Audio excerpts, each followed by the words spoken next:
কোনো প্রকার রোদে দেওয়ার ঝামেলা ছাড়াই খুবই সহজ পদ্ধতিতে বানিয়ে ফেলুন কাঁচা আমের টকঝাল মিষ্টি আমসত্ত্ব। হ্যালো এভরিওয়ান, আসসালামু আলাইকুম। আজকে আমি আপনাদেরকে খুবই লোভনীয় স্বাদের খুবই সুন্দর কাঁচা আমের টকঝাল মিষ্টি আমসত্ত্ব তৈরি করে দেখাবো। ঘরে তৈরি এই আমসত্ত্বগুলো দোকান থেকে কিনে আনা আমসত্ত্বের চাইতে অনেক বেশি পরিমাণে মজার আর খুবই স্বাস্থ্যকর হয়। বাচ্চারা কিন্তু খুবই পছন্দ করে এই কাঁচা আমের আমসত্ত্ব বা ম্যাঙ্গো বারগুলো। তাই তো কাঁচা আম ফুরিয়ে যাওয়ার আগেই আপনারা আজই বানিয়ে ফেলুন খুবই সহজ পদ্ধতিতে এই টকঝাল মিষ্টি কাঁচা আমের আমসত্ত্ব বা ম্যাঙ্গো বার। এই আমসত্ত্বটা খেতে এতটাই বেশি লোভনীয় স্বাদের যে এটা যে খাবে সে কিন্তু আপনার পিছুই ছাড়বে না। বরাবরের মতোই আশা করছি রেসিপিটা আপনাদের সবার কাছে বেশ ভালো লাগবে। তবে চলুন এবার তাহলে আর কথা না বাড়িয়ে কাঁচা আমের আমসত্ত্বটা বানানো শুরু করি। আমসত্ত্ব তৈরি করার জন্য আমাদের লাগবে কাঁচা আম। তো সেজন্য আমি এখানে প্রায় 1 কেজি পরিমাণ কাঁচা আম নিয়ে নিয়েছি। আপনারা চাইলে এখানে কচি আমগুলোকেও নিতে পারবেন। এই আমগুলোকে আমি পানির সাহায্যে খুব ভালো করে ধুয়ে নিয়েছি। এখানে আমি আমগুলোকে খোসা ছাড়িয়ে মাঝখানের আটিটা ফেলে দিয়ে এরকম ছোট ছোট টুকরো করে কেটে নিয়েছি। এখন চুলায় একটা প্যান বসিয়ে দিয়ে এই প্যানের মধ্যে দিয়ে দিচ্ছি 1 কাপ পরিমাণ পানি। এবারে এই পানির মধ্যে আমি কেটে রাখা সবগুলো আমকে দিয়ে দিচ্ছি। এরপর আমগুলোকে একটু নেড়ে চেড়ে দিয়ে একটা ঢাকনা দিয়ে ঢেকে আমগুলোকে আমি খুব ভালো করে এ পর্যায়ে সিদ্ধ করে নিব। তো আমি ফিরে এলাম আমগুলো পুরোপুরি সিদ্ধ হয়ে যাওয়ার পর। দেখতেই পাচ্ছেন আমগুলো কিন্তু ভালোভাবে সিদ্ধ হয়ে এ পর্যায়ে ভর্তা টাইপ হয়ে গিয়েছে। চেষ্টা করবেন একটু সময় নিয়ে খুব ভালো করে এ পর্যায়ে আমগুলোকে সিদ্ধ করে নিতে। এবারে আমি একটা ডালঘুটনির সাহায্যে এই সিদ্ধ আমগুলোকে খুব ভালো করে ঘুঁটে একেবারে আরও ভর্তা করে নিচ্ছি। এভাবে ডালঘুটনির সাহায্যে ঘুঁটে নেওয়ার কারণ হচ্ছে একটি আমও যেন গোটা না থাকে, অর্থাৎ সবগুলো আমকেই আমি ডালঘুটনির সাহায্যে খুব ভালোভাবে ম্যাশ করে নিব। তো এখন কিন্তু আমার আমগুলোকে ভালোভাবে ম্যাশ করে নেওয়া হয়ে গিয়েছে। এবারে এই সিদ্ধ আমগুলোকে আমি চুলা থেকে নামিয়ে নিব। এবারে আমি এই সিদ্ধ আমগুলোকে একটা ছাঁকনির সাহায্যে খুব ভালো করে ছেঁকে আমের পিউরিগুলোকে বের করে নিব। এ পর্যায়ে আমগুলোকে খুব ভালো করে ছেঁকে নিয়ে আমের পিউরিগুলোকে বের করে নিয়ে আমের আটিগুলোকে ফেলে দিতে হবে। তো দেখতেই পাচ্ছেন আমগুলোকে ভালোভাবে ছেঁকে নেওয়ার পর অবশিষ্ট এই যে অংশগুলো থেকে যাবে এগুলোকে ফেলে দিতে হবে। আমগুলোকে ছেঁকে নেওয়ার পর দেখতেই পাচ্ছেন এখন কিন্তু একেবারে আমের স্মুথ পিউরি বের হয়েছে। একইভাবে আমি সবগুলো সিদ্ধ আমকে ছেঁকে নিয়ে আমের পিউরি বের করে নিয়েছি। এবারে চুলায় একটা প্যান চুলার মিডিয়াম টু লো হিটে বসিয়ে দিয়ে এই প্যানের মধ্যে আমি দিয়ে দিচ্ছি মেজারমেন্ট কাপের 1.5 কাপ পরিমাণ চিনি। এই পর্যায়ে আপনারা চিনির পরিমাণটা আমের টক অনুযায়ী বাড়িয়ে কমিয়ে দিতে পারবেন। এবারে চিনিগুলোকে আমি নাড়াচাড়া না করে এই অবস্থায় রেখে এই চিনিগুলোকে ভালোভাবে ক্যারামেল তৈরি করে নিব। চিনিগুলোকে কিছুক্ষণ চুলায় এভাবে জাল করতে করতে দেখা যাবে যে চিনিগুলো আস্তে আস্তে ক্যারামেল হচ্ছে।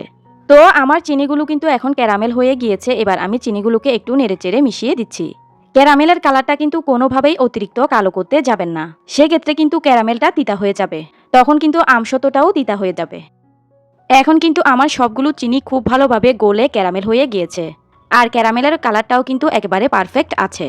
চিনির ক্যারামেলটা পারফেক্টভাবে তৈরি হয়ে গেলে এখন আমি দিয়ে দিব আগে থেকে ছেঁকে রাখা সবগুলো আমের পিউরি। এভাবে অল্প অল্প করে আমের পিউরিগুলো ঢেলে দিয়ে ক্যারামেলের সাথে খুব ভালো করে নেড়েচেড়ে মিশিয়ে নিতে হবে। এ পর্যায়ে ক্যারামেলের সঙ্গে আমের এই পিউরিটাকে খুব ভালো করে নেড়েচেড়ে মিশিয়ে নিতে হবে। আমার এখানে মিষ্টির পরিমাণটা কম মনে হয়েছে, তাই এখানে আমি আরও 1/2 কাপ পরিমাণ চিনি এ পর্যায়ে দিয়ে দিচ্ছি। আপনারা এখানে আমের টক বুঝে শুনে অথবা টেস্ট করে নিয়ে তারপর চিনিটা অ্যাড করে দিতে পারবেন। এবারে দিয়ে দিচ্ছি 1/2 টেবিল চামচ পরিমাণ লাল মরিচের গুঁড়া। এবারে দিয়ে দিচ্ছি 1/2 টেবিল চামচ পরিমাণ লবণ। এখন দিয়ে দিব 1 চা চামচ পরিমাণ বিট লবণ। বিট লবণটা দিতে পারলে আমসত্ত্বের স্বাদটা খুবই ভালো হয়। এবারে সব কিছুকে স্প্যাচুলার সাহায্যে খুব ভালো করে নেড়েচেড়ে মিশিয়ে দিচ্ছি। এবারে নেড়েচেড়ে এই মিশ্রণটাকে জাল করে ঘন করে নিতে হবে। যেহেতু আমের পিউরিগুলো ছেঁকে নেওয়ার পর অনেক ঘন থাকে, তাই এই মিশ্রণটা চুলায় বেশিক্ষণ জাল করা লাগে না।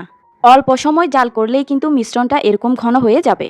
যখন আমের মিশ্রণটা এরকম জাল করতে করতে পারফেক্ট কনসিস্টেন্সির ঘন হয়ে যাবে, তখন বুঝে নিতে হবে যে এগুলো পারফেক্টভাবে হয়ে গিয়েছে। এরকম স্প্যাচুলার মধ্যে নিলেই বোঝা যাবে যে এগুলো কিন্তু স্প্যাচুলার থেকে পড়ে যাচ্ছে না। এখন কিন্তু এগুলো একেবারে পারফেক্ট লেভেলের ঘন হয়ে গিয়েছে। তো আমার আমসত্ত্বের মিশ্রণটা কিন্তু এখন তৈরি হয়ে গিয়েছে। এবারে আমি এগুলোকে চুলা থেকে নামিয়ে নিব। আমসত্ত্বগুলোকে ছড়িয়ে দেওয়ার জন্য আমি এখানে একটা থালা নিয়ে নিয়েছি। এবারে এই থালার মধ্যে আমি সামান্য পরিমাণ সরিষার তেল ব্রাশ করে নিচ্ছি, যেন আমসত্ত্বটা শুকিয়ে যাওয়ার পর ইজিলি থালা থেকে উঠে আসে। এখন আমসত্ত্বের মিশ্রণটাকে আমি হালকা একটু ঠান্ডা করে নিয়ে তারপর মিশ্রণটাকে এই থালার মধ্যে ছড়িয়ে দিচ্ছি। আমি আজকের আমসত্ত্বটা একটু মোটা করেই তৈরি করব, তাই সবগুলো আমসত্ত্বের মিশ্রণ আমি এই থালার মধ্যে দিয়ে দিয়েছি। তবে আপনারা যদি পাতলা আমসত্ত্ব তৈরি করতে চান সেক্ষেত্রে এই মিশ্রণটাকে 2-3টা থালার মধ্যে ছড়িয়ে দিতে পারবেন। সেক্ষেত্রে আমসত্ত্বটা খুবই পাতলা তৈরি হবে। এখন দেখতেই পাচ্ছেন আমি কিন্তু পুরো আমসত্ত্বের মিশ্রণকে এই থালার মধ্যে একেবারে সমান করে ছড়িয়ে দিয়েছি। এখন এই আমসত্ত্বটাকে এভাবে করে ফ্যানের নিচে 2 থেকে 3 দিন রেখে দিলেই কিন্তু আমসত্ত্বটা ভালোভাবে শুকিয়ে যাবে। তবে আপনারা চাইলে এটাকে গ্যাসের চুলার নিচে রেখেও শুকিয়ে নিতে পারবেন। আর যাদের রোদের ব্যবস্থা আছে তারা কিন্তু এটাকে রোদে দিয়েও শুকিয়ে নিতে পারবেন। আমি এই আমসত্ত্বটাকে 2 দিন ফ্যানের নিচে রাখবো আর 2 দিন আমি চুলার নিচে রেখে আমসত্ত্বটাকে শুকিয়ে নিব। তো আমি ফিরে এলাম আমসত্ত্বটা পুরোপুরি শুকিয়ে যাওয়ার পর। চুলার নিচে রেখেও কিন্তু আমি আমসত্ত্বটাকে একেবারে পারফেক্টভাবে শুকিয়ে নিয়েছি। দেখতেই পাচ্ছেন আমসত্ত্বটা কতটা পারফেক্টভাবে শুকিয়ে গিয়েছে। এখন আমি আমসত্ত্বটা উল্টিয়ে আপনাদেরকে দেখিয়ে দিচ্ছি। দেখুন কত সহজেই এটা থালা থেকে উঠে আসছে। আপনারা দেখে নিশ্চয়ই বুঝতেই পারছেন যে আমসত্ত্বটা শুকিয়ে যাওয়ার পর আমসত্ত্বটা কতটা লোভনীয় লাগছে।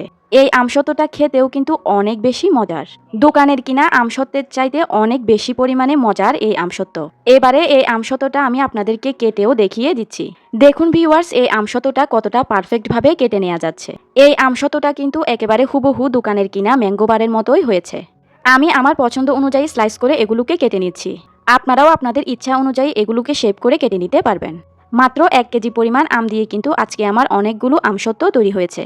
তো এখানে আমি পুরোটা আমসত্ত্বকে এভাবে স্লাইস করে কেটে নিয়েছি। এই আমসত্ত্বগুলোকে আপনারা এভাবে করে একটা এয়ারটাইট কন্টেনারে ভরে রেখে দিলে এই আমসত্ত্বগুলো প্রায় 1 বছর পর্যন্ত ভালো থাকবে। আর আমার বাসায় তো এটা বানানোর সাথে সাথেই ফুরিয়ে যায়, কারণ বাচ্চারা কিন্তু অনেক বেশি পছন্দ করে এই কাঁচা আমের ম্যাঙ্গো বার। তো ভিউয়ার্স, দেখতেই তো পেলেন খুবই সহজেই কিন্তু তৈরি করে ফেললাম কাঁচা আম দিয়ে খুবই লোভনীয় স্বাদের একেবারে হুবহু দোকানের মতো কাঁচা আমের আমসত্ত্ব বা ম্যাঙ্গো বার রেসিপি। খুবই মজার এই আমসত্ত্বটা আপনারা একবার এভাবে বাসায় তৈরি করে দেখতে পারেন। আর তৈরি করার পর কিন্তু আমাকে কমেন্ট করে জানাতে ভুলবেন না। তো বরাবরের মতোই আশা করছি আমার আজকের এই সহজভাবে তৈরি কাঁচা আমের আমসত্ত্ব বা ম্যাঙ্গো বারের রেসিপিটা আপনাদের সবার কাছে বেশ ভালো লেগেছে। ভালো লেগে থাকলে কিন্তু ভিডিওতে অবশ্যই একটা লাইক দিয়ে দিবেন। ভিডিওটি আপনাদের ফ্রেন্ডস অ্যান্ড ফ্যামিলির মাঝে বেশি বেশি শেয়ার করে দিবেন। চ্যানেলে নতুন হয়ে থাকলে চ্যানেলটি অবশ্যই সাবস্ক্রাইব করে পাশের বেল আইকনটি অন করে রাখবেন। ভিডিওটি না টেনে এতক্ষণ সম্পূর্ণ দেখার জন্য সবাইকে অসংখ্য ধন্যবাদ জানিয়ে আমি তাহলে আজকে এখানেই বিদায় নিয়ে নিচ্ছি। আল্লাহ হাফেজ।